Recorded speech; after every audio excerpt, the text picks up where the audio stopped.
Аня з вами. Мисливці за фурами. І приїхали ми в ось таке гарне місце.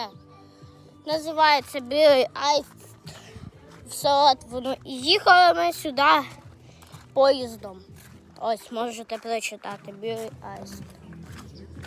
А я вам тут покажу, якщо ви захочете теж в таке місто приїхати. Ось номери телефонів.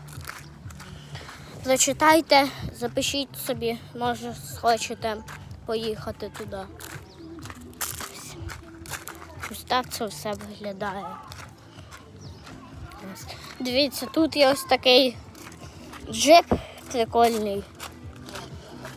Ось такий дубль кабінці. І подивіться на стан коліс. Ну просто супер колеса. Це ось так.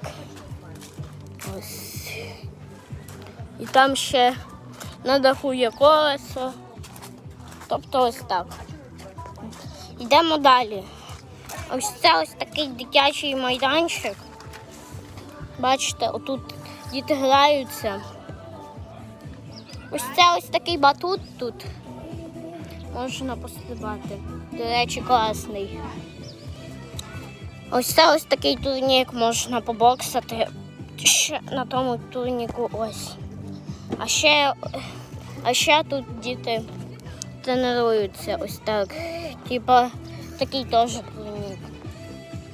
Ось. Типа ось так. А ось це правила поводження на батуті. Ось такі. Так, дивись. Ось.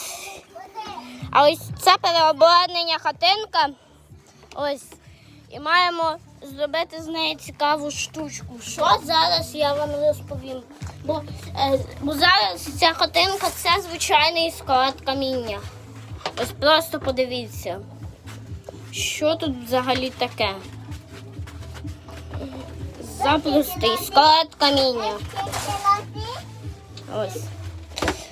І ви будете здивовані, але з хати буде переобладнання в такий, типа, знаєте, офіс.